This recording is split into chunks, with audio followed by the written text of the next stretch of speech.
Hey, it's the What's show. up? Welcome to the Prep Pastors podcast. I swear my microphone settings got messed with. I've got reverb. Do you have reverb? Oh, I know what it is. no, you sound great. Oh, that's cool. All right. You Well, sound great. And I saw us pop live that's good. on the book on YouTube's, but I have not seen us pop live on Facebook yet. On So the Book I'm of Faces. checking it out, and I'm gonna stop. Okay. Oh, yep, we're live there too. All right. We're live there too. The Book of So Faces. So, hey, we're gonna go off book a little bit tonight, you guys. We're gonna do some strange thing. We're gonna react to a Hurricane Ian video. And we're going to talk a little bit about preparedness and the concept of disaster and like what a disaster ends up looking like. But ultimately, um, we got a bunch of other stuff, news and things to talk about tonight too. Thanks for hosting the stream tonight, Phil. I hope we're not too seriously delayed. I'm looking at myself in the monitor, looking pretty delayed, but hopefully it's not I too got bad zero for you. dropped frames, so that's something. Um, Excellent news. yeah. Excellent news. Let's see. I got a whole bunch of new pads to play with. I got some Oh yeah, applause. show off your pads. Ooh, so that's for specifically for when I say something smart. Yeah. Or maybe that's Come on, man. that one. Oh, Or possibly, That's what she said. that one had to get in there. Oh no, but here's one of my favorites. Do you want to play rough? Okay. Hello to my little Yeah, got to get some Scarface. Let's see. I was playing this one for. Let's see. Hey, look at it. So I learned about roaches. I learned about kids jumping on my lap. And I've loved kids jumping on my lap. It's just dirty. It's just dirty. Yeah. Bobcat, I am not following this stupid hippie around anymore. Screw you guys. I'm going home. So at any moment in this broadcast, those sound effects can be used. They definitely, You yeah, just could gotta- get you- used. Yep. Well, and yeah, you just have to watch your ears Everything that because guy just says bullshit. Yeah. Well, we're the cursey preachers, so Yeah, if people aren't already used to that by now. by Hey, how was your week? I was gonna say by the time Friday comes around, the filtration is just getting worn we got down. yeah. Nice. So, oh Well, man, I'm just a humble chicken farmer now. So, and we can talk about chicken shit however we want. yeah. Do All I right. have enough gray in my beard to just say whatever I want now I- and not care what other people think. Well, I'm messing with the ZVE10 right here, and it is not loving all my new lights.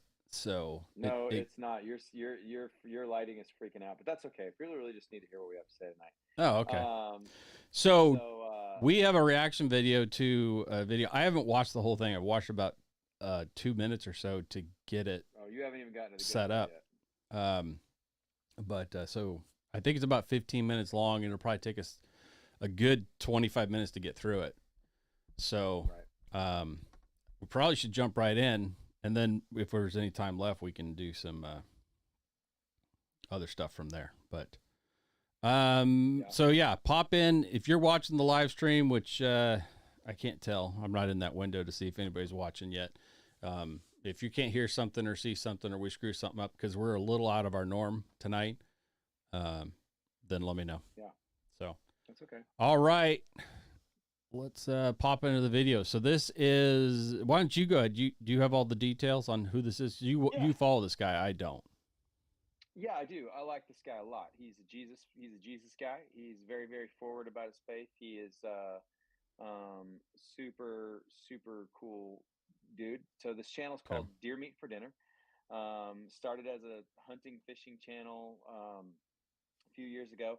The most popular video that he's got, I think, with the most amount of views is him showing you how to skin and process the meat out of an alligator. So if you've ever needed to know that, this is the channel that you want to go to check that out, right? So Yeah, that doesn't come up in Alaska very often.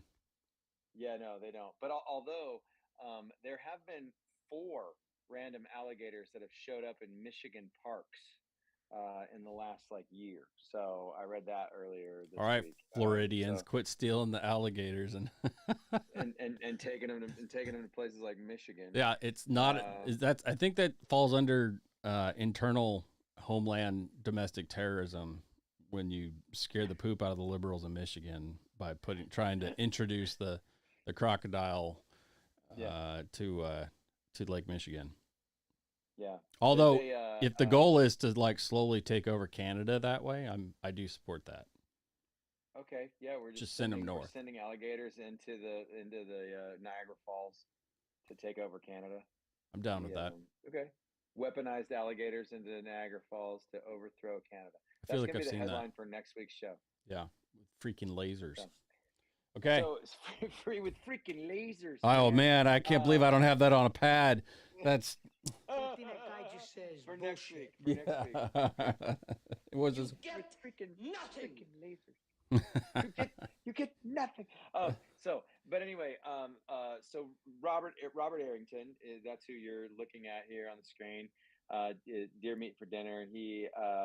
He takes a boat, a huge barbecue grill, and a team of people down to the Pine Islands, or just off the coast of Florida, and then he takes his boat over to the Pine Islands to respond to the damage of Hurricane Ian. Okay, and thankfully, my family in Florida, they were fine. They had some power outages, but they're up by the Jacksonville area. Not exactly Jacksonville. I'm not going to say the name of the city, but that area. So they got some flooding. They got some water, but nothing like what Southwest Florida received. And it's, well, I'll let Robert talk about it and we can break it down, but he's never seen, the real Phil and I have been law enforcement chaplains. I've worked with EMS. The real Phil's a combat veteran. We've seen some shit. Okay. And Robert, I've done hurricane response. Yeah. So I've been involved in cleanup after some pretty big ones.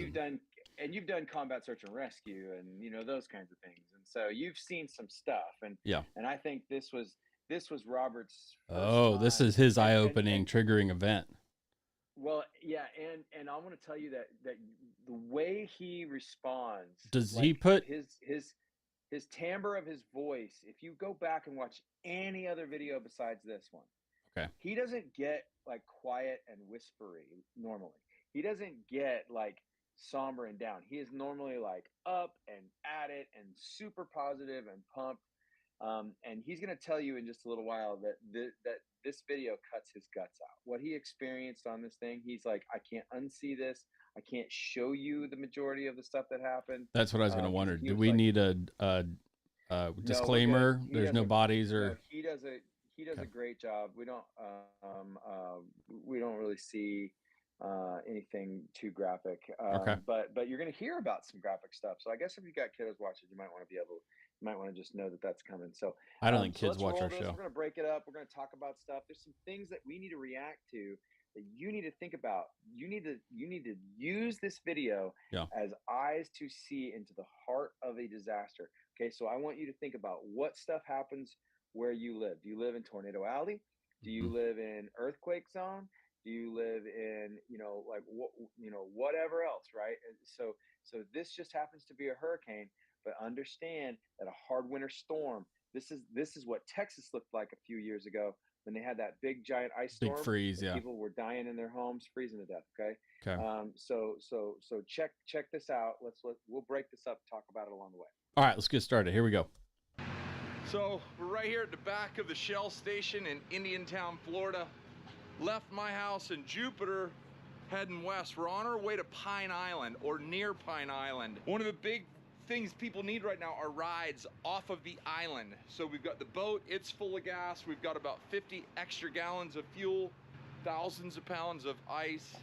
Then I've got 500 pounds of chicken. In a half ton truck, right? Last time I was using this boat, we All right, were we're hauling looking. alligators out of Lake Kenansville. Now, we're gonna be hauling people out of Pine Island, getting them to safety. All the bridges are busted out. Pause it right there. And all. Yeah. I just want to. I just Oh, want to that's a say. good. Hold on, let's get his mouth. Yeah, that was disrespectful. That was disrespectful. Let me just say this, you guys. Yeah. This is how the heart of Jesus responds. Just catch what he just said. 500 pounds of chicken. In today's 50 prices. extra, 50 extra gallons of fuel. You saw that hand truck full of water, and they are responding. And you're gonna watch along the way in this video of him like get almost offendedly combative toward people who try to give him money. This is the heart of Jesus. He's responding to tragedy with generosity, and I love this response. Okay, go ahead, keep going. Okay, all right. Boats over there are busted up, so we're in good shape and we're heading that way. At the stop sign, turn right onto US 27 North.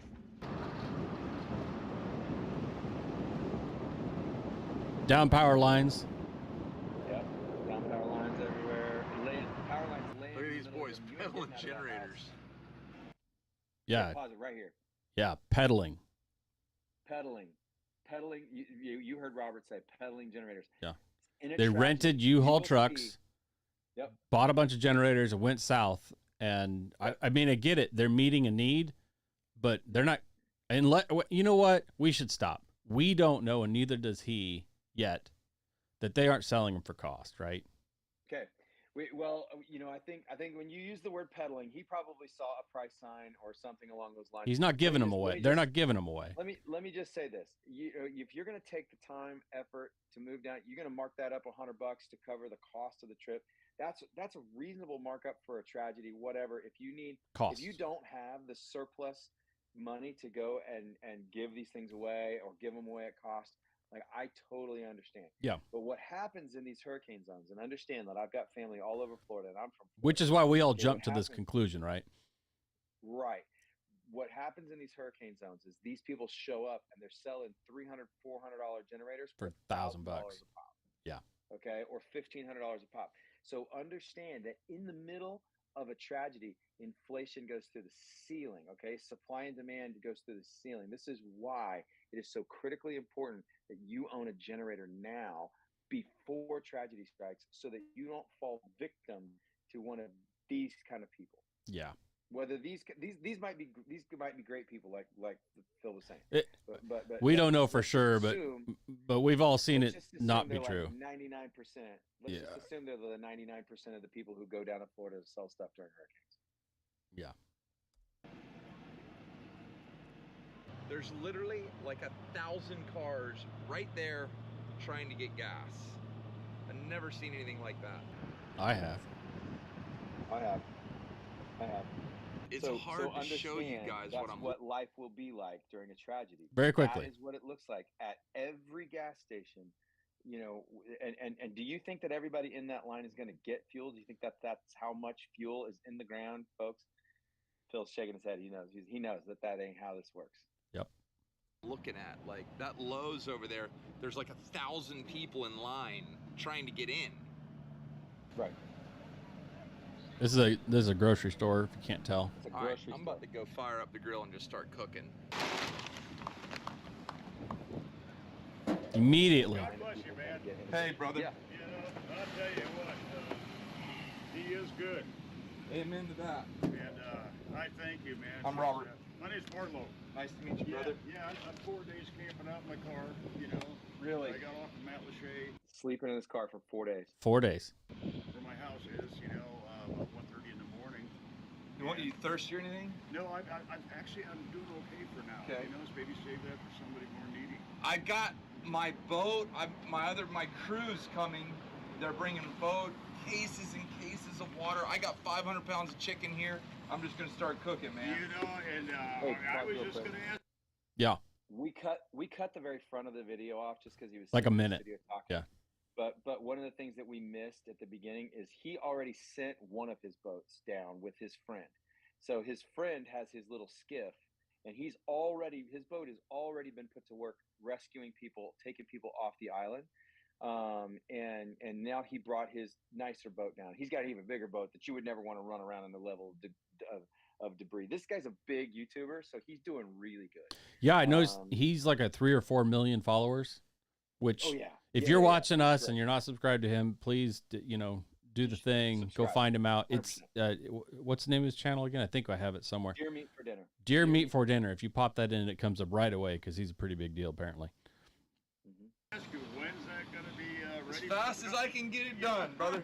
I'm gonna make this shit as hot as That I guy can. looks and hungry. We're gonna get it going, brother. Awesome. I thank you. You just God hang bless out you. and relax. We'll be good. Yeah, I've okay. Well, I don't actually want to never get heard him say a curse word before. That's the first curse word that I've ever heard Robert say. What did he? I missed it. My ears are. He just said, "I'm gonna get this as hot as this shit as hot as I can."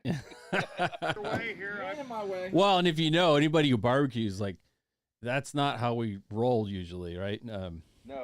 If anything, maybe you sear something, but you choke it way back. He's just got he saw an immediate need. He's gonna roll on it. Get in my way. Sitting over here in this great Suburban, and that's where I'm going to be for the next couple of days anyway.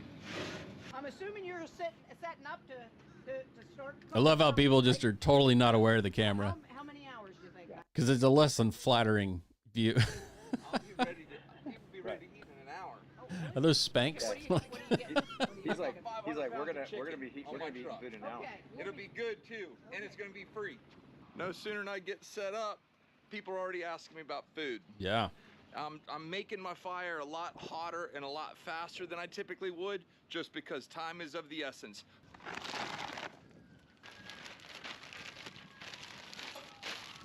He's resourceful. It's gonna be his mixing. That's gonna be his mixing station.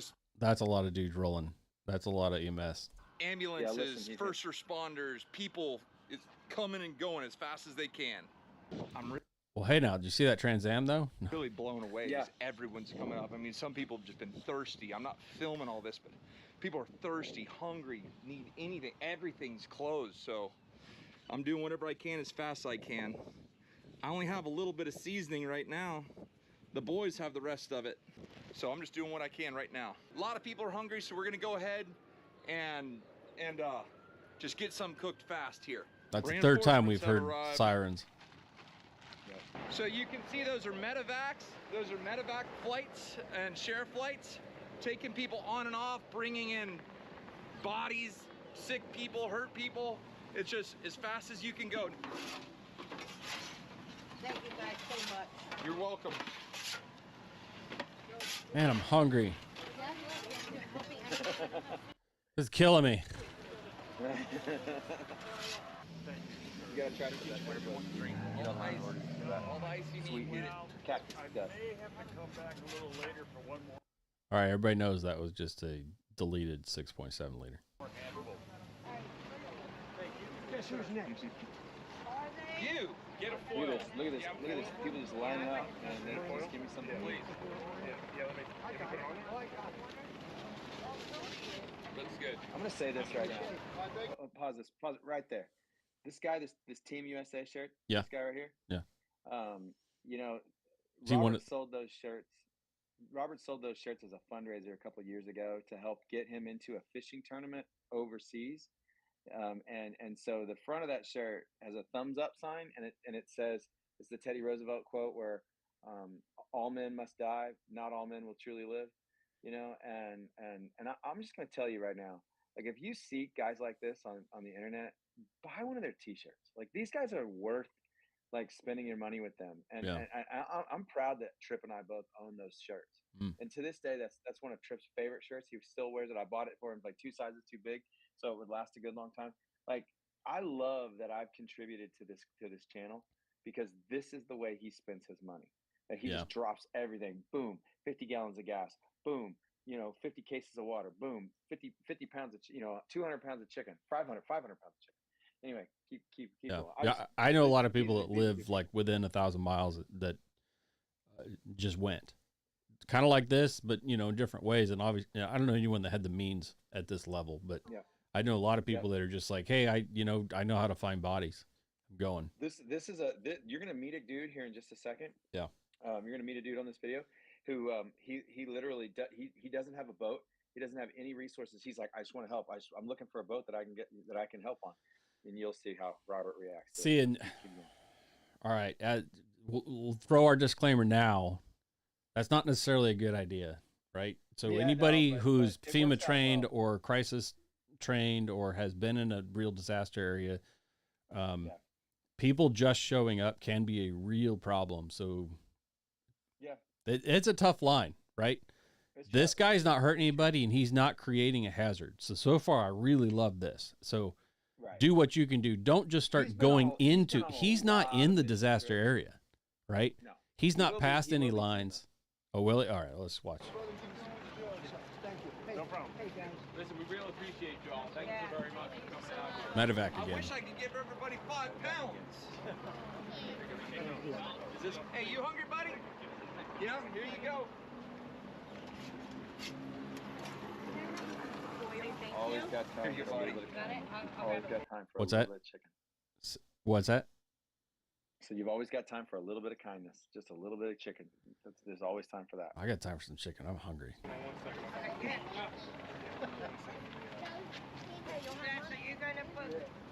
It's probably 200 degrees there too. Well, dude, you know it's 100 degrees with 100% humidity. That you? Actually, this time of year it's probably No, it's all free, bro. probably not bad at all. Yeah. Thank you very much. Appreciate it. Listen, It's okay. he's trying to give the guy in the orange shirt's trying to give Robert money, and then Yep. and the gal's trying to back up the decision to give him money. Yeah. Good. I'm good. I promise. Thank you for coming out, man. Enjoy the chicken. Yeah, are y'all thirsty? We got bottles of water, whatever you want. You're welcome. Thank you. Appreciate it. Oh, you got Army National All Guard. right, we're not going to comment about the uniforms. We're going to get derailed by the non-regulation sunglasses. I'm telling you what, God bless you, dude. You're a hell of a soul. He's been in his car down in Florida. all You're gonna night. put whatever sunglasses you got on. That's what's gonna happen. Not even my troop. 4 days. 4 days. Well, Hey, for a 68-year-old guy, it's not good on my back, man. You know. As we got things under control, I asked Kevin to take me in the boat and drop me off so that I could start looking for people to rescue off of the island. Y'all going on any search and rescue missions? yeah, that's what we got to go do right now. Gotcha. I'm looking for anything anyone with a boat that could help. Get in. What? Get in. Let's do it. Get in. This is all full. You're gonna have to hop in the back. Oh, absolutely. So they just pick up a dude. He's like, I just want to help. I'm just looking for somebody that I can help with. All these ambulances are here taking Please understand that bodies away. Robert has So all bad. the tools he needs to protect himself. So bad. He's in good shape. That's not my Smell that? concern. Well, culture is a little different in Florida, man. This is a little bit like that Irish Navy, you know, like that you know, they don't have a choice. There's not enough people to rescue. It's You Dunkirk. don't wait for FEMA. Well, and If you wait for FEMA, you die. yeah, and the other big story that hit the news, I don't remember if it was this week or the end of the last week. We missed it, I think, for the show. There was a Coast Guard swimmer that got a lot of airtime. You probably saw it. All the videos went viral of this one Coast Guard swimmer working his He's getting crew. kicked out next month because He's literally had 2 weeks left of service because he refused the shot, and he's being kicked out of the military. and he was named by President Bobo. Yeah, well, you know, where's my? Come on, man. Come on, man.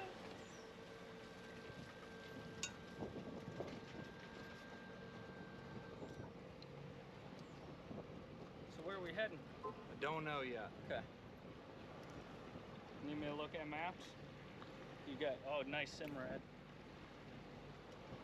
What you got? See the bodies right there. So Yeah. Yeah, you caught that? Yeah, if you didn't catch that, he goes, "There's some bodies right there." They're floating because They're bodies in hot water are nasty. They're bad. They float. So you've already seen Robert's countenance change. Like you've already seen the way he's talking and how he's talking. He's no longer his upbeat self.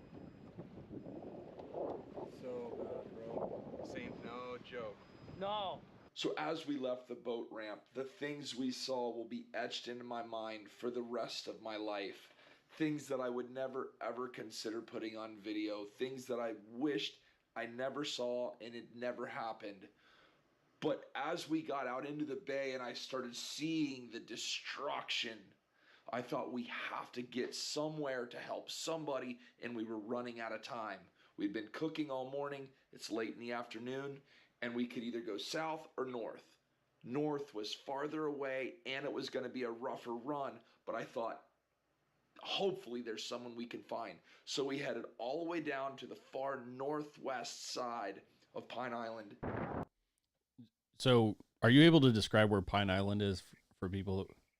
Like, I have no idea. So you're looking at, I mean, you know, the biggest disaster zones for like Fort Myers area. So it's going to be slightly south, and it's coastal. It's in the Gulf side. Is that directly where it hit landfall, or pretty close by, or do you know? Fort Myers was the direct straight shot, and so like the islands took a big storm cell or storm swell, I should say. Okay. Yeah, that's where we saw the pictures of like the 20-foot storm surge, right? And windows that were, you know, first you're stories gonna gone. see him point out in just a second what the like that was a street. You're gonna hear him go, "That was a street." So yeah. Yeah. Okay. What's your name? Brandon. I'm Robert. Robert. Let's go. Pleasure. Yeah. Right there. That should be the road. Where they're on right now, or like. Yeah, what he's saying. That should be the road. You're looking at it right there. I got you. road over there.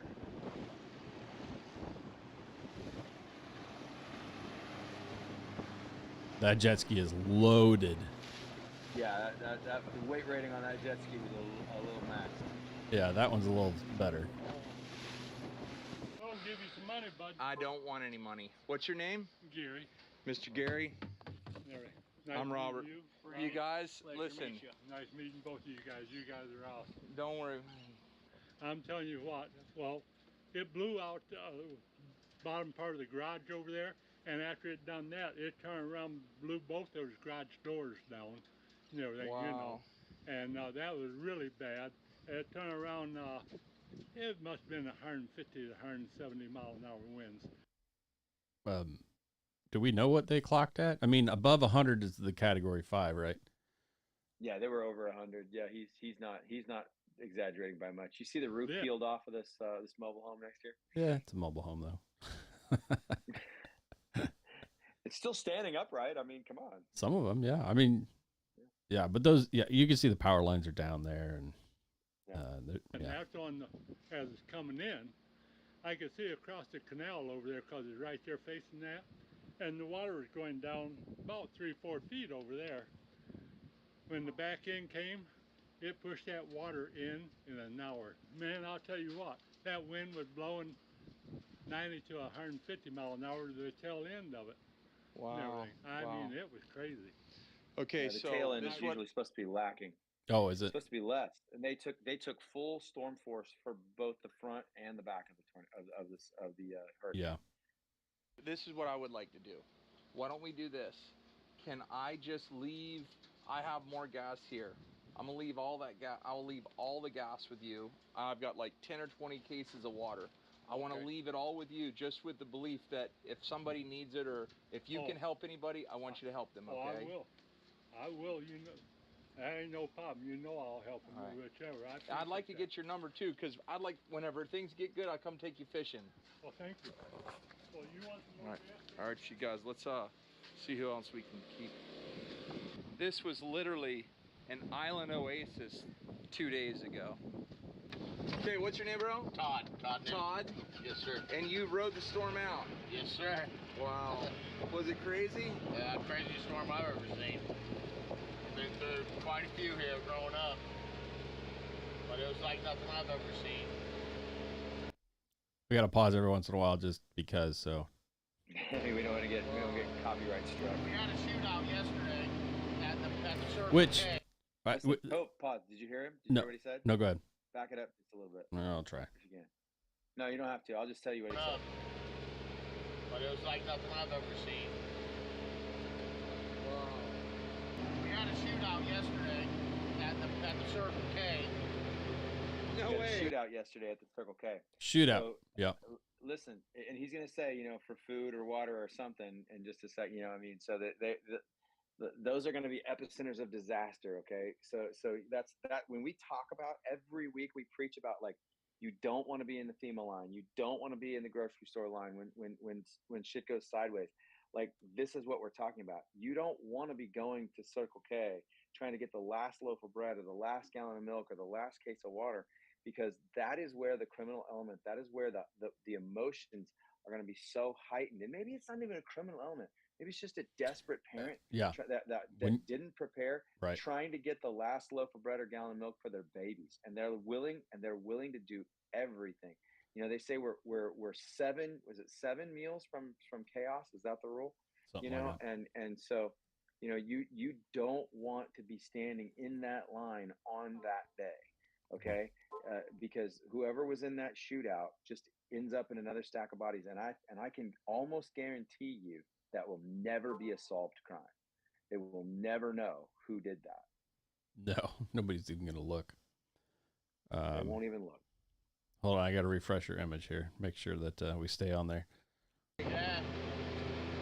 Yeah, 2 people getting into it about food or something, and one guy pulled his gun, the other guy pulled his gun, and I don't know who was killed or what, but yeah. Look at this pillow. Because where are you going to solve your gunshot? Like, right. Right, yeah. Exactly. That's the thing.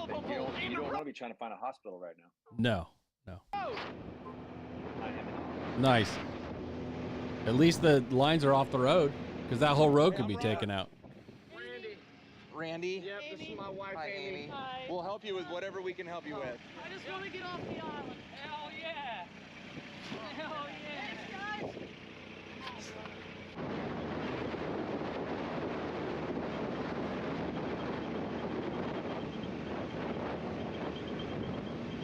That's still pretty stormy waters. Yeah, you don't want to be that's the side you don't want to be on right there. Yeah. So overwhelmed, and it's just hard to grasp. It's hard to get my mind around it. We just figured, heck, we'd go out to the road and stick our thumb out and hope for the best.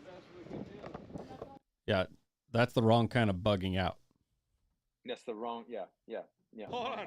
What was that? I said we'll just walk out to the road, stick our thumb out, and hope for the best. Wow. And that's what happened. That's exactly what happened. And let me say that is going to be what the vast majority of people. So these are desperate. These are desperate people. There were a lot of people in that position, or they died in this community. Okay, like so there, you know, there's I mean, when you're passing bodies in the water, when Robert's talking about going, you know, do you smell that smell when the ambulance goes by? You know, I mean, like it, you know, this is bad stuff. These people, this is a major blessing that they're When do you know how many days after this is? I didn't catch that. This like 2, no, 2 or 3, yeah, 2 or 3. probably. Okay, I mean, Florida heat. What would you say, about 12 hours before the bodies start to get skin peeling, nasty, bloated, and by 24 they're gonna explode for sure. Things are coming out and bad smells, and at that point it's difficult to even clean a body. It's hard to even get it in a bag. So by day 3 or 2 or 3, if there's a dead body within a block, you know it.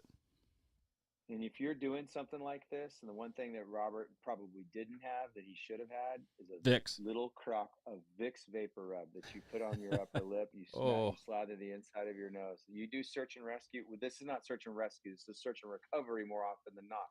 He's doing search and rescue. What the professionals are doing are search and recovery. It is awful. Like, I'm just gonna tell you right now, from personal knowledge, straight hands on. I don't know about you, my stomach's getting sick just talking about it. I know, man. Hey, if I were y'all, would y'all just sit in the back? Because it's going to be kind of a bumpy, going to be a little bit of a bumpy ride, about 10 miles of... He's trying to bring his personality out. He's We're about trying to do it, y'all. Well, he's actually been able to do something good now. So he's been able to respond to traffic. He's trying to do something. And my image is gone. Hang on, we can fix that. There you go. It's going to be a pretty long ride, y'all. I'll just show you on the map where we're going. You guys making trips back and forth? Yeah. It doesn't like having me and the video playing. Oh, was it doing that the whole time? I think it started a little while ago. It's probably a bandwidth so, like, issue. You got to pause as soon as you hit play. It's gonna make me go away, but my voice is still here. All right. I'll be back on after the video. Okay, no worries. You know, if you're watching right now, that's everything they own. It's everything they own. That is their bug out bag. Like, so understand, like, they have nothing at this point. It's such a bad plan. Hey, brother. I appreciate it greatly, very much. Hold on. You're gonna give him money? No, I don't want No, that. absolutely I not. don't want it. Because I was just, Get enough. you know, Get enough. Get enough. Seriously, that's how you know you help the right people.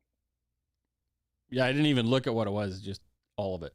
Just a handful of money. Yeah, just a handful of money. It's just whatever he's got. Just trying to get him something down the road. Right, because they're walking. She's like, no. With everything they They're got. walking. And it's At least she's got real shoes on. She's not doing the whole Floridian flip flop. Yeah. Yeah. Well, and those shadows are long. It's the end of the day, and there's going to be nowhere to stay. Nope. I want your money. You gave me a no. No, hey. No. Don't need it. He's trying to stuff it in the bag. We'll find You someone. did enough. You did enough for us. You got us where we needed to be. That's all that matters. Give me a hug. That's a stinky hug. So whenever we came here, the whole mission was to find people that needed gas, and people needed that water, and people that needed a ride. All of that happened. It's pretty amazing. Well, it's one of those days that I can never explain to you guys properly. That's a lot of 1, 2, 3, 4, 5. Yeah, yeah. So this is the boat ramp, right? They're pulling out of. So people are bringing bodies in, and they're stacking them in there. One of those days that I can never explain to you guys properly. I can't explain what happened today. Mira, vamos aquí. Sí. We'll put this up here for you. Right here. Yeah, let's get you up in this boat. Hey, I don't care. I ride in the back of the boat. Okay, thank you. You're welcome. ¿Quieres algo tomar? Thank ¿Listo? you so much. Okay. Hey, never stop.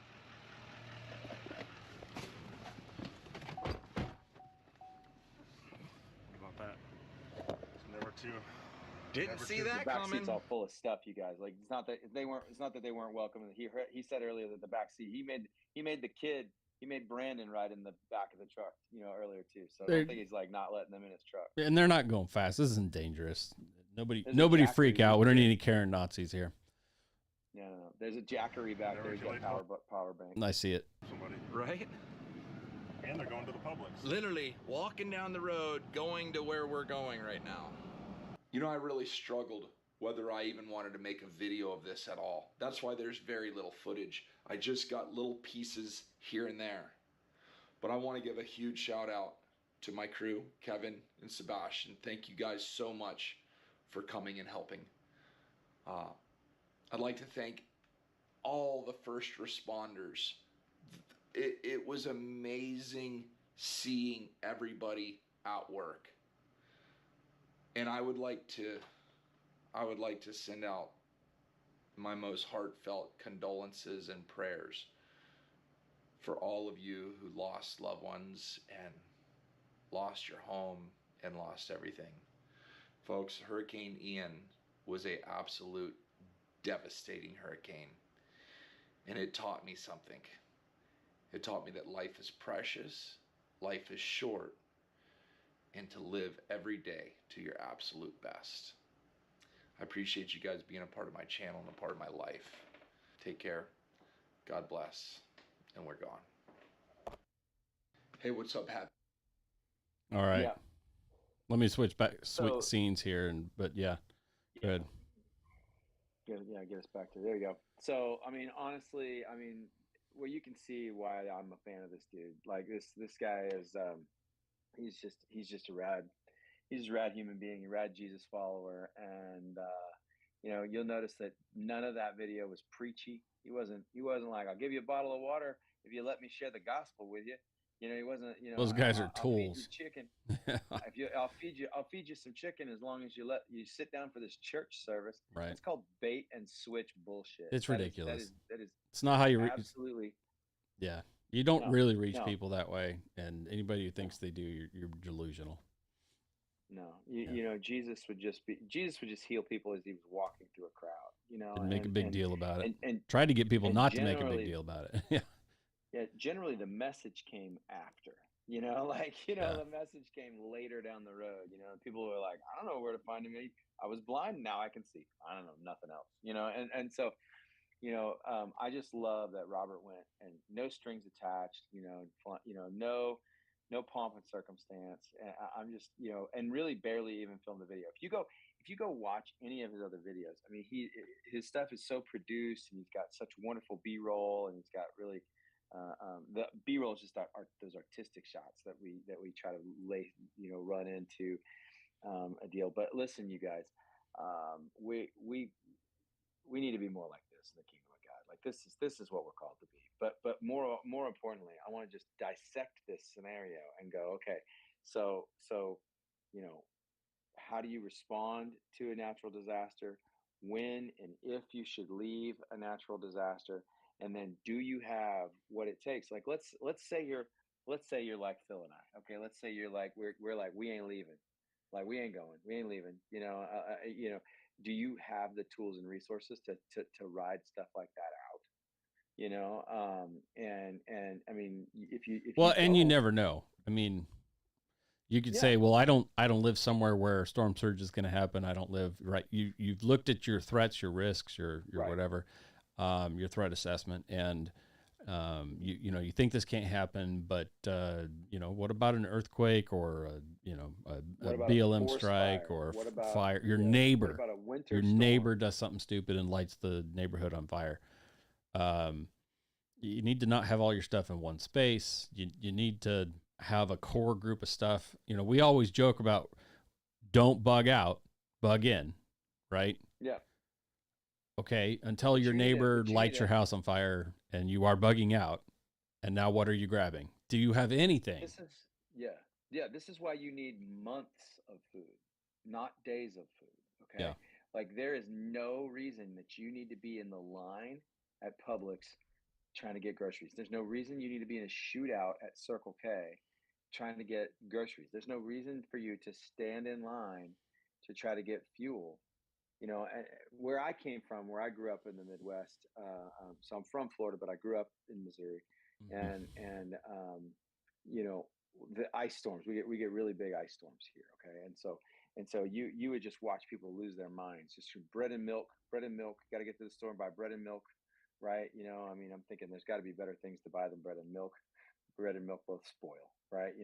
And so, and I remember growing up seeing lines of people before an ice storm was coming, getting gassed up, getting plenty of fuel, because there are folks that where I grew up that their power would go out. They didn't have any kind of wood stove. They didn't have any way to stay warm in their home, and they would be camped out in their car because their car would be the only thing that had a working heater in the middle of a sub-zero ice storm, right? So all of a sudden that fuel is a life-changing deal, right? So I was telling Phil earlier today, like tomorrow, one of my missions, we're going to go to Farm Fest, and my son's got an event that he's got to get dropped off at, and then after that, I got two things on the docket. I'm going to be filling tanks. Because gas prices are skyrocketing. They're actively up. So again. They're going to be higher than they were before. I really thought it was not going to happen until after election, didn't you think? I think we'll see maybe another slight dip in gas right before election. But see, right now, I don't even know that they have a tentative hold on that much. I think they're losing control. So I think you're right. So much. But I'm going to fill my fuel cans tomorrow. Every propane canister gets filled tomorrow. I'm going to spend some dough that I really can't afford to spend.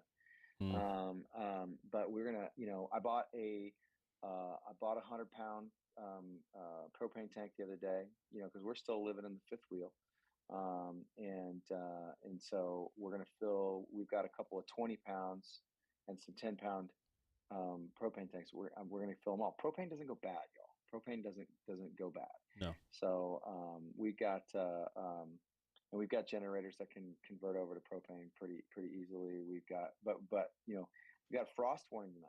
Like winter's not to drop any Game of Thrones references here, but we're like, winter's coming, you guys. We got a frost warning tonight. I'm sure it's been frosty, if not snowy, up where you live. No, I haven't had any frost yet. I mean, our passes, the passes are icy already. People are, you know, getting stuck in, and so maybe you're watching this video and you're thinking to yourself, well, I don't think I need to prep for an EMP. I don't think I need to prep for World War III. I don't think I need to prep for that stuff. Well, but can you prep for a winter storm? Can you prep for another inclement scenario? If you're in Alaska, you better be prepping for an earthquake right now, because we've had rumblings for days. The Ring of Fire has been crazy active. The Earthquake Center, Alaska Earthquake Center, Tsunami Center, they are actively telling you prepare for another large quake. This is a pattern that we recognize from 2018, which is the last time we had a 7.9. In some areas, it hit as 8.2. Like, it is within the realm of possibility that Alaska will get a 7 to 8 earthquake in any second. So, you know, we've been spreading the word. I've kind of joked around with a couple people on social media, like, oh, maybe I'll go get some toilet paper. I said, if you don't have 6 months of everything you need, including toilet paper, you better fix that right this second. Like, what are you doing? Take the rest of the day off. Go right now.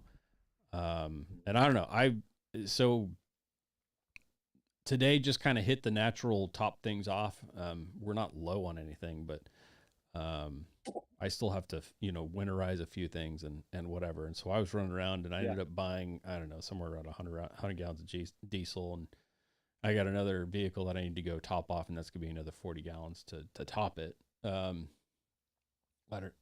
We dropped, so I got $1 off at one place and I got 60 cents off at another place.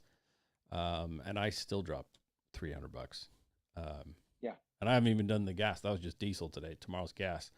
But don't forget the stabilizer. Propane. Yeah, propane's expensive too. Propane. I spent $200 on the tank. Yeah. Oh, well, no, that's not true. It was $169. They price matched Menards, where I bought it at the feed store. They price matched Menards, so I saved $10. So it was $169 for the tank and another $100 to fill it up. Yeah, I think the one in my coach is pretty close to that size, and I'm trying to remember when I got it. It was damn near empty. The first fill up was pretty expensive. I'm only down a quarter, but I am going to top it off before I put it away. I just always store everything full. So if you don't know, when it comes to fuel tanks or all tanks, you either store them fully full or fully empty. You don't do partials. Right. It's bad for the tank. Condensation and rust. It's bad for the fuel. So you need to either have all airspace or no airspace. And then don't forget your stabilizer. If it's gasoline, you need to put some stabilizer. If it's diesel, you need to put some sort of an antifungal agent, which any of the cetane boosts or winter fuel additives, they all have an antifungal in them. So whether it's Howes or Standardine or whatever, it really doesn't matter. Just put any of those in. So, you know, I've got a Cummins in one vehicle and it really likes the Standardine, and then my Ford motor prefers the Howes. So, you know, if you've got a diesel, you know which one likes it, but just put something in there, and you'll add some more when you put it in the vehicle anyway. And then don't forget, if you're running diesel, you need a specific diesel, what do you call it? Funnel. So they make a diesel funnel that has a built-in water separator and filter, and that's really important when you're pouring out a portable tanks. And then I'll say it now because my father blew himself up, and I do know people that have done it, especially when it's cold outside, was when you tend to be pouring out of portable tanks. You need to pay attention to static electricity. So do not add or remove clothing while you're messing with it, no matter how hot or cold you get. And two, don't wear the old school, do you remember the 80s jackets that were like creating static electricity? So I was just, you know, today I had a rain jacket on that's vinyl, And if you move around to that, it creates static electricity. So you got to pay attention to that. I mean, literally, my father blew himself up. He survived, but only by the grace of God and miracles. He was, blew doors off the warehouse and blew himself 30 feet away from the source and nearly died and looks a lot different now. So those who know him, most of them know that he got like a facelift the hard way, but, but that's a real thing. So, I used to work on aircraft professionally, and they hammer it into you when you're refueling aircraft about static electricity and fires and things like that, grounding. Yeah. So the other rule is, if you're filling your tanks, you need 3 points of contact. You need to be whatever the container is on. So if it's your vehicle, which you should avoid if you can, but you can't always, you need to be the point that you're touching the container, the vehicle, and the pump. And then you'll see there's some little metal rings right around the pump nozzle. Those are the grounding rings. Those need to touch the container. Yeah. Okay. Do all that before you even pump. There's lots of videos on YouTube of people blowing themselves up and other people by not paying attention to these very simple things. And so, you cannot transport fuel in plastic bags. Yeah. If you don't know that, well, I feel like that's, a natural selection thing. And if we have to say that, we probably just shouldn't. If you put fuel, I mean, there are portable plastic bladders, right? They're built for that. If it doesn't say that it's approved for putting fuel in it, don't do it. Don't do it. Don't be stupid. Don't put it in milk jugs. So let's take a look at headlines. You got a news scene set up for us. You want to? I don't. Well, we'll see how it comes out. Let's see here. Yeah. Well, the big one that I had noticed today was, and this is an excerpt of Daily Wire. The Vanderbilt Pediatric Gender Clinic. If you haven't heard this, Daily Wire, one of their lead commenter, Matt Walsh, has been hammering on the Vanderbilt hospital that does gender reassignment surgeries. And he got some viral video of them discussing the fact that they do gender reassignment on children because it's very profitable. Right. Not because they, care or passionate or anything else, but because it pays them so much money that it supports the rest of the hospital. It was all about the money. This is the elective of electives, man. This is you're paying full retail. Right. Yeah. So anyway, they were basically profiting off of genital mutilation of children. It should be illegal. It's definitely immoral. It's unethical. No doctor should be agreeing to do this without losing their license. But the reality is the people who support this sort of thing, they are evil people and they do evil things. And we should stop being surprised when they do awful, terrible things to children, because they're awful, terrible people. So stop being surprised. Right. What else was the big one? I'm trying to remember now. My little tiny screen. It looks like the Supreme Court was. Says that the Delaware Supreme Court blocks no excuse mailing voting. So, yeah. Even the leftist state of Delaware is smarter than Oregon. Too little, too late is what I would say. For the most part, too little, too late. It's too little, too late.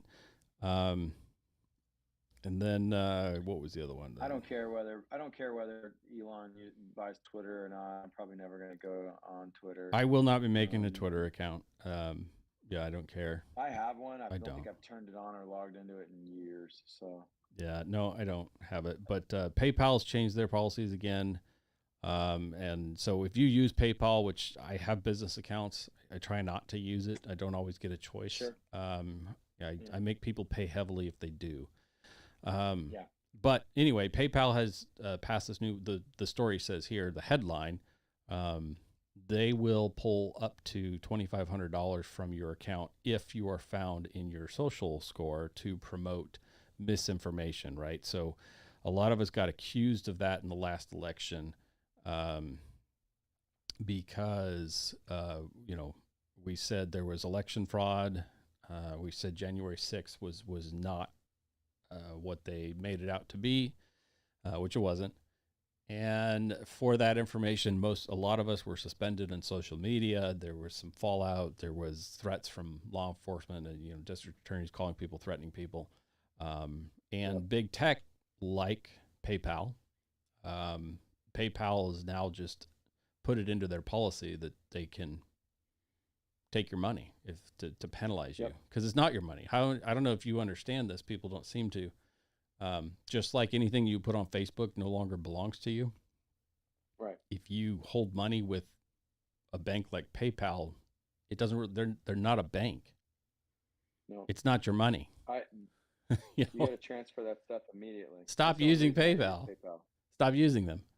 Yeah. Don't use them for that. PayPal, as I just move it off.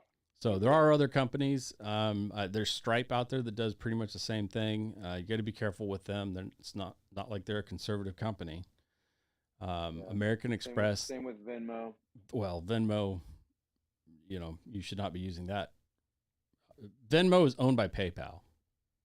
So yeah, now they are the same company as of a couple months ago. Yeah. Well, they were always smart enough to buy up always affiliated. It's just like you know, Wells Fargo has 5 other various arms of the same thing. Facebook. Yeah. Stop using electronic funds. Like, be very careful how you use your electronic funds. That would be the thing. Be very careful of where you put your money these days and what you use to process your money. Every single one of these guys is reporting everything to the IRS, and you say, well, I do my taxes, whatever, you know, right up until they report something that never needed to be reported because it wasn't ever a taxable event, right? And then you get audited anyway because, well, but PayPal told us, you know, this or that. I've been audited for things like that.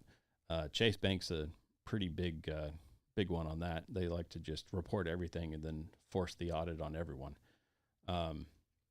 You need to be careful where you keep your money these days. I know that a lot of people like to put 250,000 here and 250,000 there, right, and spread it around for the FDIC insurance. That's a really dangerous way to live, because every single one of those FDIC banks essentially are one, no matter what. So, you know, your $2 million spread around to 8 different banks, it's gone like that. It's no longer yours. Yeah. So, maybe invest in some other things so that you're to the point where you're, you know, maybe $1 million is put into your food and land and whatever that's a little more difficult to instantly take. Because as we're seeing here, just like China has done and PayPal is now doing here, based on your social score and their opinions of you sharing your opinions, you can lose everything and have to fight to get it back. And if you haven't learned that from the recent FBI raids, you need to pay attention to that also, because it works the same way. We take everything you have first, and then you have to prove to us that it's yours. And in the timing of the government over years in courts, over years, eventually you'll get most of it back. Maybe, if you win. After you've paid a lawyer hundreds of thousands of dollars to do it, which you don't get back. So, there was a recent case in California, you may know about this one, where the FBI went in and DOJ and illegally seized a whole bunch of safe deposit boxes. Yes. Every single one of those safe deposit box holders, even though the judge excluded the stuff that was stolen by DOJ, FBI, they still had to prove that it was theirs to get it back. That's right. Prove the coin that your grandfather gave you. Prove the jewelry that your great-grandfather gave your mom. How do you prove that? They have literally millions upon millions of dollars that they have completely stolen, or worth of items and things and cash that people can't prove. Yes. Because there's no way to prove it. I would never they just trust a safe deposit box. They just took it all. They just took it all. Even though it was illegal, even though they got smacked in court for it, they did it anyway. There's no undoing it. So be wary of where you keep your stuff. And part of the lesson today in studying what's happened in Florida, what we're trying to tell you is that maybe don't have all your stuff in one spot. Okay? You do need a bug out location. There you go. Or a way to go. I mean, You need your stuff to be somewhere else. Don't put all your eggs in one basket, right? That's an age-old thing. Don't put everything in one spot. Age-old principles. All right. So what are the other takeaways from that? One, you need to have water. You need a way to filter water. Two, you need to have stabilized food that doesn't rely on electricity. And three, you need to have some sort of temporary emergency shelter you can put on your back to move with you. And flip-flops are a bad idea when it comes to disaster areas. So I don't know that they were sharing it quite so much, but the amount of glass and construction debris and shards of wood and slivers and like you name it, it's like walking in a construction zone, a bad construction zone in Mexico. And then you have to walk across the slough of water that has floating bodies in it. Okay, so you just cut your feet up on the construction zone, and now infections. You have to walk through contaminated water. Very contaminated. And children, if you have children, what's your plan for transporting a child past a bunch of smelly, stinky, dead bodies? Right. And the neighbor's dog and cat, and there's all sorts of things that die. You need to have a plan for how you're sheltering your children from these traumas. You might want to really think about, and I know this is going to sound very extreme, but you might want to really think about a bandana or a pillowcase that you can place over your kid, so you can just be like, just hold on tight to mommy. If you got a little kid that needs to be carried, blocking them off from seeing what they're about to see might be listen, we try to live our lives in such a way where we give our kids better than we receive. Yeah. Right. And most people have never had to walk through the level of trauma and the level of stuff that Robert walked through. I'm just gonna tell you right now, like there are medical calls, there are roadside accidents that still wake me up in the middle of the night, that still I see when I close my eyes some nights, that I still wake up and can't stop thinking about.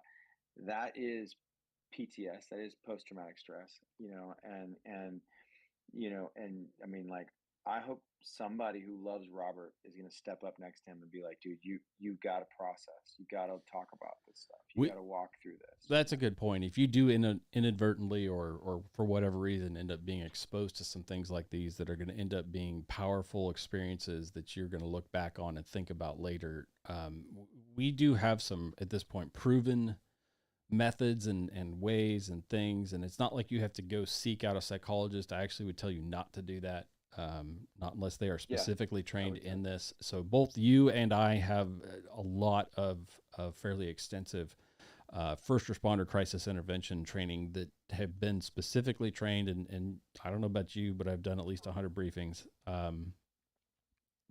There are some things that you can do. There are some exercises. There are, thought processes and methods that help people to put some of these things in appropriate boxes in their head. And science has proven that the sooner the better, and then even, a multi-step process over usually up to about 3 days after the initial trauma. But if you do the steps that they follow, if you do it with someone who knows what they're doing and has experience at it, I don't remember now, maybe you know this number, but it's something along the lines of 80% of the people that go through that end up having a significantly less traumatic remainder. Yes. Right. So it's not that you don't end up with some sort of post-traumatic stress. It's that the post-traumatic stress you end up with is so much more manageable. It's less life-altering would be the way to put it. Yeah. Right. It's not that it didn't happen. He doesn't, there's not a magic, pill that makes you forget everything, but there is a process you can go through if done correctly that helps your mind to put them in the right spots and helps your mind to process through in a healthy way, in that it doesn't become life altering to where you can no longer be productive or you can't sleep or it helps and it works. Playing Tetris. It's a good way to put it. App on your phone after it's true. No, it's Tetris of the mind. Dr. Stephanie Kahn she was a dispatcher first. She became a cop after that, and then she realized that she was not able to serve her cops as much as she wanted as a law enforcement officer. So she left and she went to get a master's and then a doctorate in psychology to serve law enforcement and EMS, first responders and military only. That's all she does. And I got the really great blessing to sit in one of her trainings. She's a believer, and sit in one of her trainings a couple of years ago on resiliency. And just waving at my camera. Sorry, I'm Oh, trying to get the camera to actually look at me. Oh, okay, gotcha. But one of the things she talked about is for chaplains, and you can apply this however you want to apply it in your life. She said, make sure that you have a Tetris app on your phone, because within 3 hours of a traumatic event, she's like, I want that officer playing Tetris, because it triggers something in their brain to put things in order, stack the blocks, make it work, right? It does something in your brain. And she said that 15 minutes of Tetris within 3 to 8 hours of traumatic event puts you 80% less likely to deal with nightmares and any kind of disorder attached to post-traumatic stress. So take that, civilians. If you have, I wish if I'd have been there, I'd have been like, Robert, Tetris. You're gonna play this for 15 minutes. I can't play Tetris because it's Russian, but I'll play like stacking blocks or whatever. There you go. There's lots of versions of Tetris, right? You can play Dr. Mario if you need to play Dr. Mario. He's Italian. I don't know that one, but yeah. But anyway, so there are techniques, there are things. One of the things I would highlight is there's a book called The Disaster Diaries. I can't remember who it is, but a guy writes a kind of a post-apoc deal in the context of this happens. Oh, shake my picture. Oh, did I? Sorry. Yeah, no, it's okay. I'm trying to look that up. No, that's fine. That's no problem. Oh, it just went away again. Oh well, that's okay. I gotcha. But basically, he writes a fictional story, of a massive earthquake happens in his neighborhood, and then he have the stuff that he needs to be able to bug out. His home has been destroyed, but his family's okay, and he doesn't, and they all die. And then he goes to school, and he learns for real in real life. Oh, I've heard of this. Yes. The skills that he needs to face X circumstance. And then he rewrites the story and gets to win because he knows what he needs to know, right? He went to a tactical driving school because in one of the stories, they're fleeing from bandits and they die. He's like, I can't outdrive them. So he goes to a tactical driving school. He learns how to drive. Well, then he goes to a school and learns how to steal cars. Like he hires a guy to teach him how to boost cars. Like he's like, I'm gonna learn how to hotwire a car. He's not out stealing cars. Okay, it's like this is an emergency, no rule of law situation, right? And so anyway, he rewrites the story after he goes and he gets the skills. He goes to a tactical shooting school. He rewrites the story where his family gets, gunned down. And one of the stories, his family basically dissolves in the context of the trauma because of PTS. Like one of his kids becomes like catatonic because of all the crazy stuff they saw and what happened to them. That's one of the body's responses. Yep. Yeah, one of the body's responses. So he went and got like trauma guidance training. Like, how do I walk my family through a traumatic event? It's a really great book. It's called The Disaster Diaries. I'm sorry, I can't. I'll look up the name of the. Hold on, I'll have it. You just might disappear for a second. Okay. Sam Sheridan. How I Learned to Stop Worrying and Love the Apocalypse. It's the subtitle to The Disaster Diaries. But yeah, it's $6 used books, $20 new on Amazon. Looks like there's a couple versions now. He's updated it, like you mentioned. And so the audiobook is $13. And now I will bring you back.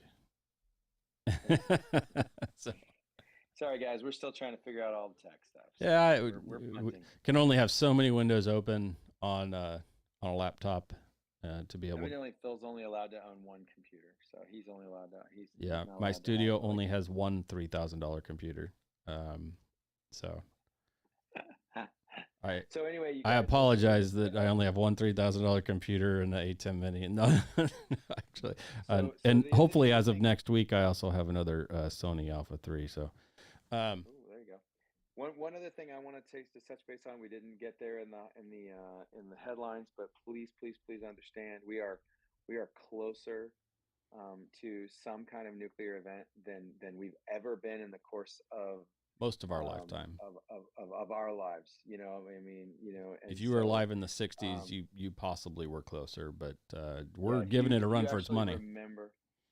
If you actually remember the Cuban Missile Crisis and stuff like that, okay, that's you might have been close. And there are those right now saying that even back then we weren't as close as we are today. Well, which is a strong argument. 2 things. Go ahead with your 2 things. And so 2 things. First thing, I don't necessarily think we're super worried about, you know, a full blown nuclear, like, you know, volleyball game, you know, right. where we're batting them back and forth at each other. I think what you need to worry more about is that a tactical nuke being used in Ukraine, setting off a massive financial crisis in America, because the people will evacuate the stock market. Yeah. If that happens, they will reactionary. They will crush the stock market, and then the rich elites get to just scoop up all of the stuff, you know, yet again, and leave people in the dust for a whole nother generation. But there's that. Okay, so look for the potential of a massive financial crisis in connected with a potential nuclear conflict happening in Europe. And also we've got Iran, Lebanon, the major crazy weird nuclear capable countries that are being spun up to potentially act as proxies. Mm-hmm. Okay, Russia is not stupid. They would not directly nuke us. They would use a proxy to do it for them. Believe me, Iran would happily nuke us. If you have been living under a rock, we have been in an active shooting war with Iran for 30, 40 years. Decades. I know people who've been shot. I know people who've shot Iranians. We have been shooting with them and exchanging gunfire for a long time. Most people don't know. I know people who fled that country to this country in the dark of night. My cousin married one of them. Blood was running in the streets, yes, in the gutters. Like I have friends that remember being scooped up from their beds and taken from the country when the Ayatollah fell. That never stopped. That never stopped. It's always continued. So so please understand, Iran, Lebanon, and let me just say that the French government, and I got no respect for the French government by any stretch of the imagination, although lately they're a whole lot more badass than we are in the rhetoric of like putting people in their place. Okay, like telling people you don't get to do this bullshit anymore. And so the French just pulled all of their diplomats and citizens out of Iran and Libya, or not Libya, Lebanon. There is some crazy stuff happening with the weird proxy people. Right now, China would use either of those countries to launch a proxy attack against us. Russia would use either of those countries or countries like them to launch a proxy attack against us. So don't forget about North Korea. And don't forget about the Hermit Kingdom by any stretch of the imagination. So please know, and I mean, North Korea has launched 3 major missiles over Japan. This last week. Okay, we're not just talking about Russia and Ukraine being the closest we've been to nuclear conflict.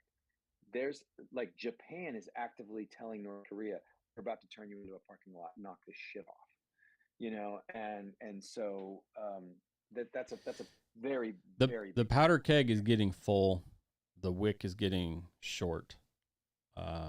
And unfortunately the the reality is we as a country have been the stabilizing force for the last 60 to 80 years in preventing we this. are no longer that. And that is not the place that we have right this minute because, you know, sleepy Joe Biden, the child sniffer, is actively screwing this up, which is where I would say my points to earlier about how the argument of whether the Cuban Missile Crisis was more dangerous than now, I would argue now is more dangerous because, like or love the Kennedys or not, as history told later, they actively worked to find ways out of it. Yeah. You cannot expect that from this current administration. They will actively work the opposite way. And I think the pipeline proves that. They're too stupid in what they say.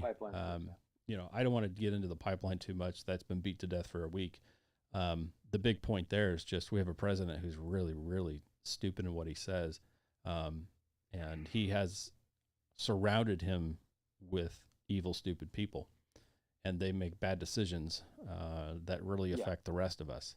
Now, whether we're all boggled as to whether they're doing it on purpose or not. Like, are they really that dumb, or are they really that evil, or are they just like a mixture of two? Or you know, what is it? Is it gross incompetence, or is it true evil? Maybe. And it's hard to know because in the end, it all affects us the same way. And the reality is, whether he meant to do it or not, it's still happening. So we are not the stabilizing force, and the whole world is going nuts. And that's why there's a strong likelihood of the world war concept happening. And the part that lights it off is likely to be nuclear, although it may not be like nuclear in the sense that a lot of us think, or the movies, right, where the whole world is blown up and the whole world is whatever, like you said, exchanging volley after volley and missiles crossing overhead. That's really not likely. And even if that does happen, you know, just say your prayers and be done. Who cares? It's over.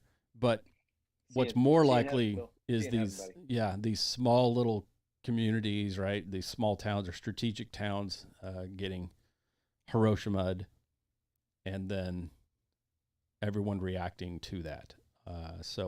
But again, it circles back in the name of Saki to say, what do you need to do where you are? Because we can only tell you so much. One, IOSAT's a really good idea. Yep. Don't wait until you have to go get some from somewhere else. We're watching our own government invest heavily in it. So good luck getting it now. We've been telling you for 2 years. Hundreds of thousands of doses of IOSAT. Yep. This week they bought. We've been screaming it for, I was just looking at it, right at a year. We've been telling you to buy IOSAT. And it was available pretty widely about a month ago. It probably isn't anymore. Not anymore. But, you can still get ThyroSafe, and you can still get a few off-brand, just straight up potassium iodide on Amazon. Right. You can give it a try. I don't know how much I trust that it's not. Just if you have no choice, then sometimes you do what you got to do. But what you can do is you can put some water away. You can make sure you got a water filter. You can put some food away. You can make sure that you have the ability to still eat when all your food goes bad in 3 to 4 days of no power. You can invest in the things, like the boots that your child's going to need in the spring, the underwear that you're going to need at Christmas. Get it now. Even just in the okay, so you're just now getting started prepping, okay, and you're thinking to yourself, okay, I need to buy another freezer. I've got a generator that could keep that freezer going. No, listen. Think longer term. I prefer. Well, let me just say this: if you're there, if you're like, I want to buy a new freezer, okay, okay, great. I would say you should probably be investing in that non-perishable food. But like me, I just posted a great video that did pretty well this week. On caring for meat chickens to stock up the freezer. Okay, cool. I got a lot of chickens in the freezer. What freezer are you putting that food in? Are you putting that food in a stand-up freezer? I prefer stand-up freezers because they're way easier to organize. They're way easier to eat from. You're less likely to get lost in the freezer and have stuff go to the bottom that never gets eaten. Or do you buy a chest freezer? Chest freezer is going to keep your food cold longer. Okay, like the cold doesn't more efficient. pour out onto the ground. They're way more efficient. They take less electricity to run. Yep. They don't dump all their cold out as soon as you open them. It just sits in the freezer. Okay. So like, I mean, think it through. I personally like vertical freezers much better than horizontal freezers, and I've got one downstairs that's full of beef. I think the mixture, Okay, right? The answer is you need both. Well, I mean, certainly you can be rotating. You can be rotating like right now, but I'll just say, like think it through. What are you buying? Like one of the things that my wife and I have been dreaming about purchasing is a freeze dryer.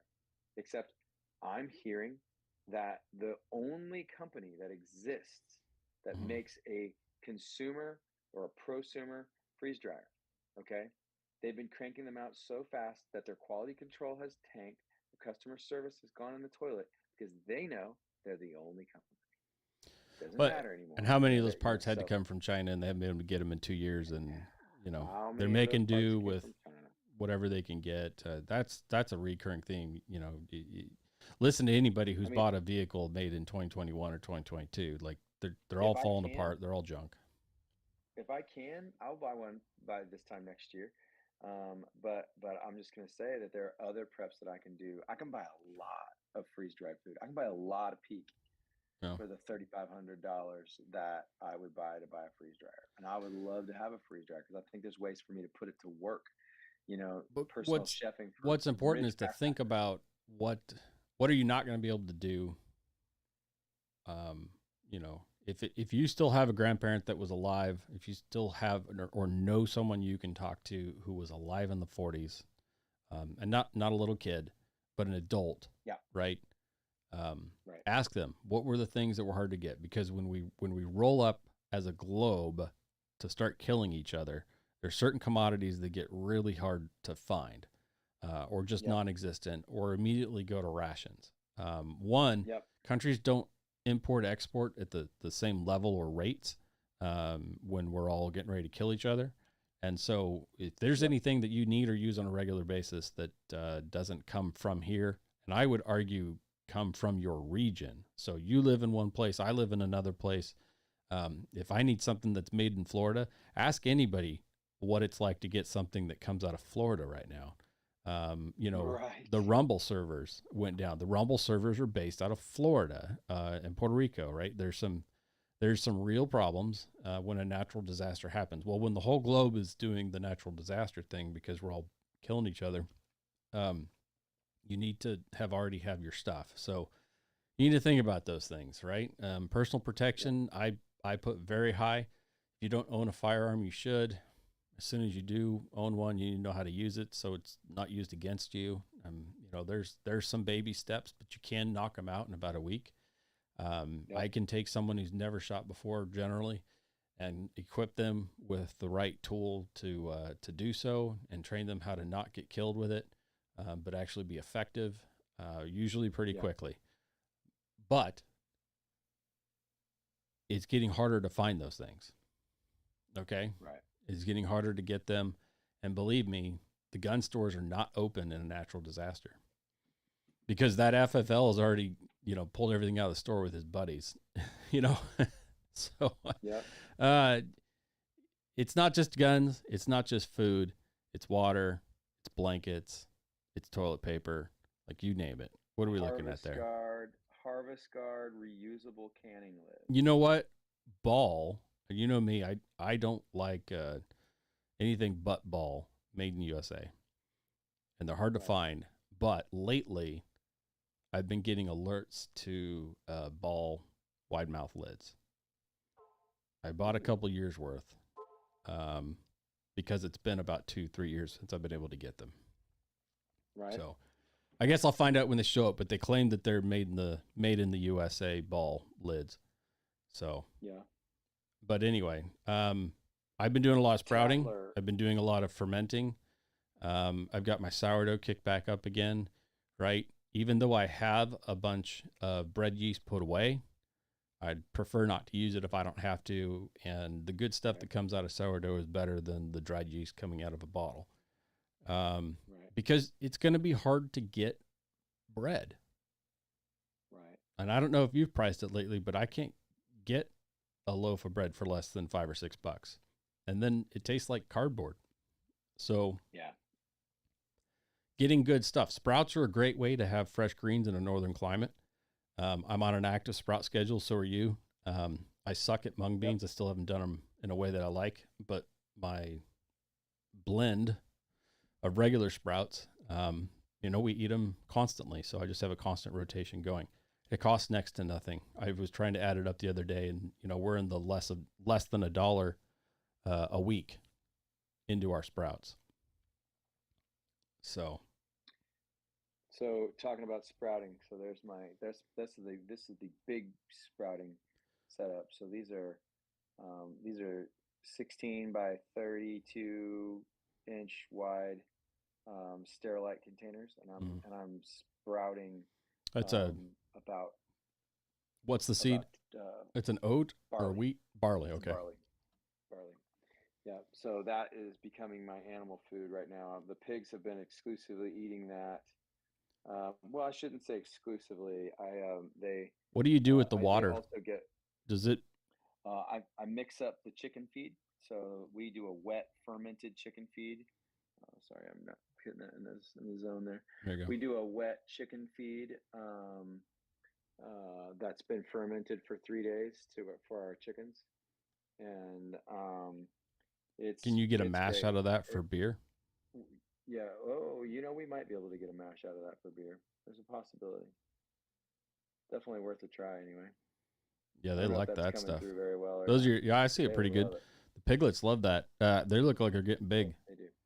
Dude, they're getting big, man. They're definitely cracked probably 100, knocking on the door of 125 pounds now for sure. And you're gonna let them go to what, 150 or 300? What? 300 is the goal. So okay. It'll be the end of January. So I've got one of them sold, so that covers my costs. So we'll get a whole pig in the freezer. Yeah. So listen, you need to be thinking about these things, and we hope that the video today points toward some things that maybe didn't occur to you. Obviously we like to throw some attention at somebody who's being selfless, because that's our nature. We as pastors love seeing people be selfless and productive. I know a lot of people with good intentions and well-meaning, and we're going to, we would get nailed by our first responder friends for this. So we'll just throw it out there now. I didn't see him cross a single FEMA line. I didn't see him cross a single, law enforcement line. He didn't go past people that were saying, hey, this is a disaster area, please don't go here. He didn't defy or sneak around law enforcement. He didn't try to jump into the middle of what any of them were doing. They wouldn't do that in Florida and during a hurricane. They know that they're totally relying on the community to help rescue themselves. There you go. But you need to pay attention. So if you think you're going to do something like that, not every disaster is the same. And be careful about just interjecting yourself into a disaster area. I know a lot of people think they're trained, but you're not trained like you think you're trained. Even my level of training, and I have credentials to be in these areas, doesn't give me credentials to be in a lot of it. And it's not going to be a hands-on, no, you can't just bring your boat and start doing that. He was in a unique area where he could do that, and I didn't see anything wrong with what he did. And there's nothing wrong with just going somewhere close and feeding people. But I'll say this, he was smart. He went with all his food, fuel, everything he needed. He was self-contained, and that's really important because good-meaning people will show up to these areas where a disaster is happening and then have to be saved themselves. And please don't do that. Please don't make it worse by your presence. A lot of cases, you just giving money is way better than going yourself. Sure. This is one of those very unique cases where it was okay to do what he did. And I agree, and I like it. I was wary because, you know me, a lot of people do the wrong thing. We don't want to encourage people to make bad decisions. I think this was fine. If you disagree with us, go ahead and put it in the comment section, and I won't read it.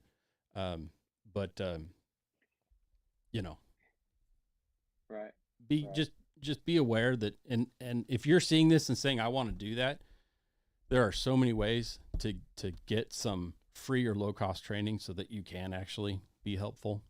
There are organizations that you can volunteer with, and like the Red Cross, like let's see, the Baptists have a crisis response team.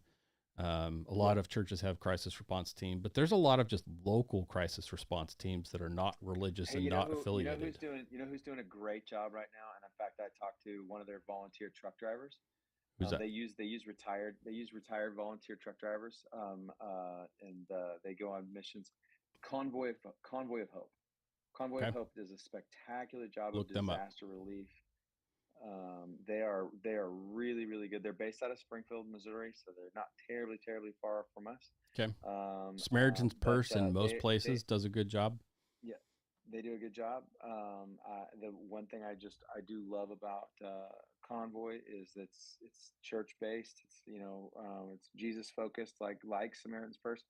But they do a really, really good job of keeping their frontline costs low. They pay, like the truck driver that I was like, he was like, yeah, I get $50 a day per diem. That's what I get paid. Like, I didn't do this for the money. He's like, they make sure that they give me food to eat. And that's all I needed was to get in one of their trucks and just not be out. I was like, that's awesome. I was gonna suggest that you should go and buy a T-shirt from Deer Meat for Dinner, except they're also loud. So well, yeah, this video that we watched, that I think it went viral, looked like it had a couple million views. And good for him, good for that. So I lost my train of thought, but so where I was getting at with that is all these organizations were mentioning, you can't show up as they're leaving and expect to be helpful. At that point, all you can do is give them money.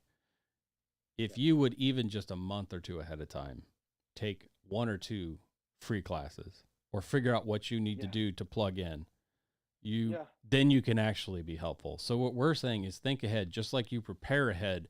If you think you want to be involved in something like this, please do the preparation and get a little bit of training. Most of it's free. Not much. It doesn't take very much, literally 1 or 2 online classes, which you could do in a day. Maybe you check into Caleb Crisis and some free crisis intervention training that they do all over the country, and they even have online ones that you can do for free. And it's a very minimal investment. It just gives you enough training so that you're not one of those dangerous people that doesn't know anything. And it doesn't matter what combat thing you did or what volunteer medic thing you did in the past. Even for me, right? It's changed. The hierarchy's changed. Everything has changed. And I get that you mean well and you just want to show up. Please don't do that. Yeah. Please just don't do that. So it worked out okay this time, but that's the less than 1, minuscule of a % of where the stars align for that to work. Okay. And he didn't do it stupidly. And we have no idea. Maybe he got advice. I don't know. Maybe he has been through a crisis class. Maybe, I don't know what we don't know. I just know that the average person seeing that, and I'm watching people on social media say, oh, I'm hopping in the truck. That's not usually a good idea. So there's ways to do it. And I think the thing that you have to remember is that he lives there. He's not going from out of state. He knows the culture. He knows the needs. He knows he has served in a lot of hurricanes. Yeah. They've gone down to the Bahamas in the past and taken relief goods, on the boat. This is not his first rodeo. This was his first time. It's just the worst time. It's just the worst time. Okay. Yeah, not his first time. Definitely his worst time. There you go. Well, that's an important thing for people watching. But a lot of people died this year. Do we have any numbers yet? I have no idea. Nothing accurate at this point. Okay. A lot. I just keep seeing the death toll rises. So. Okay. It doesn't matter. It was bad. It was bad. We knew it was going to be bad. So a lot of people did get out, but it still ended up being bad. Well, I think this is a good place for us to wrap this up because we're gonna record a video for our bunker. We're gonna roll into the bunker so thank you for our Patreon supporters. Thank you so much to our Patreon supporters. We appreciate you so much. We're gonna be making a video for you in just a few minutes. So keep plugging away, guys. Listen, I need you to understand that this podcast If you've made it to here, I want you to just think and pray about whether you share this out there. Start letting people know that you actually care about preparedness, and letting them know that they might need to start thinking about this, because what really broke my heart was that couple that got on the boat, that Yeah. couple who had absolutely nothing. And you know that your neighborhoods are going to be teeming with people just like them. Okay. And you are not going to be able to help all of them. You are not going to have the multi-million-dollar resources that Robert Arrington has, because he's a big time hot stuff YouTuber. Okay. I'm a teeny tiny YouTuber. I got 200 views on my last video, and I'm like, woo, man, I'm going someplace, right? But YouTube ain't paying me nothing. Like I'm rocking. I could give away some chickens right now. That's what I could do. But That's not I'm just nothing. gonna tell you guys, you don't. It's not nothing, and I appreciate that. But guys, you need to start inspiring people around you to start thinking about what would those people's lives look like if they had just had a go bag, just a real legitimate go bag that had a tent and a little lightweight sleeping bag, because they live in Florida. They don't need 0-degree sleeping bags. They could put a little compression sleeping sack together. It's so easy. Throw a hammock in there to get you up off the ground and away from the fire ants, Florida. Like those kinds of things. A little bit of shelter, a little bit of fire, a little bit of food, a couple changes of clothes, some cash just tucked away, stuck in that pack. Some ammo, some new mags, fresh defensive stuff. Which another thing, please. What right? Let's remember, once it gets declared a disaster area, you better be concealed, or they're taking it from you. Better be concealed. They will snatch that stuff. That's right. So all right. Anyway, we love you guys, and we really are praying that we're inspiring you to do something about your preparedness situation. This is where I would normally kind of jokingly say get prepped, and Phil would say too late. And I'm just going to say right now, I'm kind of on that side of things. I don't know how much time we have left.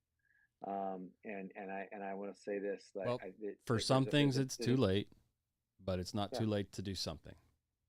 Right. That's right. And I think that one of the things, the quote that I keep hearing is, if you give them hope, they'll do nothing.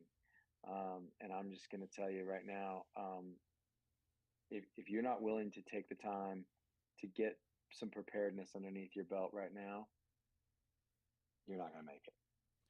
It's really hard for people who did to want to feel like they need to support you. People will help you if they're from outside of the area. Not a lot of people who are in the struggle next to you are going to support your ass. Those people will almost always be the kind of people that want are something, trying to fleece you for those generators. There you go. Generators. Anyway. All right, get your generator now so you don't have to buy it from some shady guy in a U-Haul on the side of the road. You never know what kind of blowjobs or something you're going to have to do for that thing. I mean, Jesus. Oh, boy. Man. Oh, boy. All right, we're out of here. We're ready to go in the bunker. All right. So, peace. All